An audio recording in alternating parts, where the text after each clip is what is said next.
So, what we're going to finally be doing today is we're going to be finishing up the sword by plasti dipping and painting it. This is what is called plasti dip. It is the finish that we will be using on the sword, but the only places that I have found that you can buy it is Home Depot and Lowe's, but they're pretty much everywhere, so you don't really have to worry about not being able to find it. And even if you can't find it in your area, you can probably find it online just fine. In order to start off, we're going to shake the can a bit. If you don't shake the can, found that if you open it up and you try and stick your brush in there, the black, which is the color that I will be using today as my plasti dip, they are sold in many different colors, but the black won't show up, it'll just be clear. So it's a good reminder of, hey, you gotta shake it up before you start using it. Why am I so bad with words? You just open up the can, like so.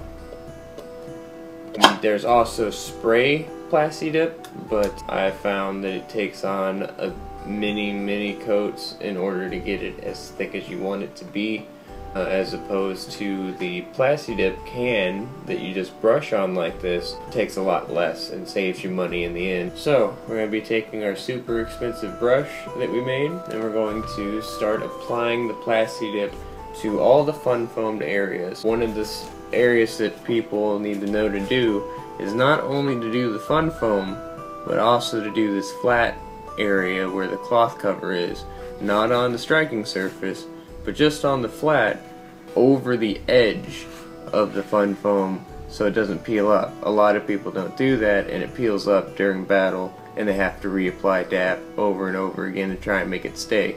The plasti dip will hold it on if you actually put it on there correctly, and I'll be showing you how, but we're going to kind of fast forward through it because all it really is just painting on plasti dip.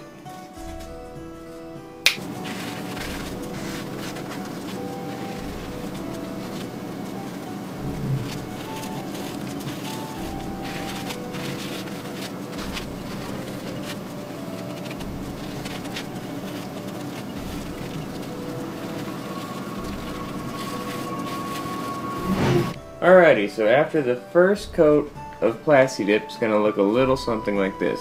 It's definitely not going to look finished, but it's going to look decent.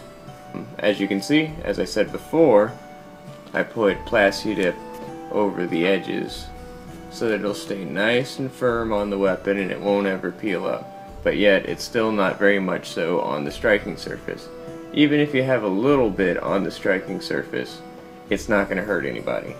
Especially after a few days of using it and breaking it in, softening up the foam and everything, it definitely will not hurt anybody, so you don't have to truly worry about that too much.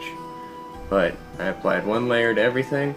The funny thing about plasti dip is that it dries actually relatively fast, so once you're done with the first layer, usually where you started is already dry again, so you can just go over the next layer just one by one until you have 3 layers built up. So we're going to do the next layer. We're going to fast forward through that.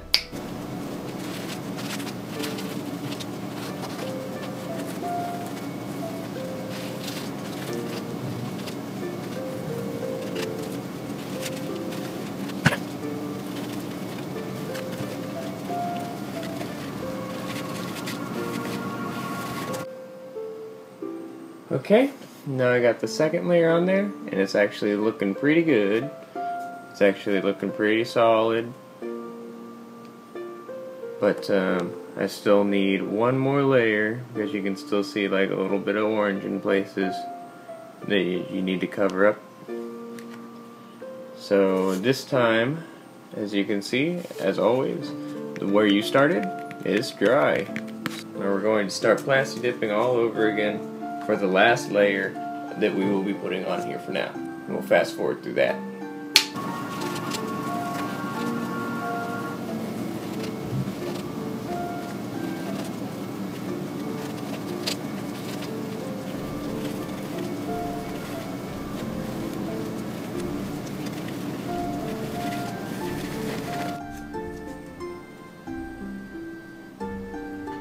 And now I'm done with the third and final layer, and we'll give it a moment to completely dry so that I can show you exactly how it looks when everything is dry, because all of this is still a little wet and it doesn't look exactly right now. So we'll give it a little bit of time to dry and I'll come back to you. Alright, now that your Plasti dip is completely dry, it's going to look a little something like this. As you can see, there's no gaps, you can't see any fun foam or anything of the sort. It's pretty smooth. It'll smooth out over 24 hours as well, a little bit more, so even if it does look a little streaky, it'll still smooth out some by the next day. Most important thing, as I said before, you got those edges nice and Plasti dipped down, so they're never going to go anywhere now.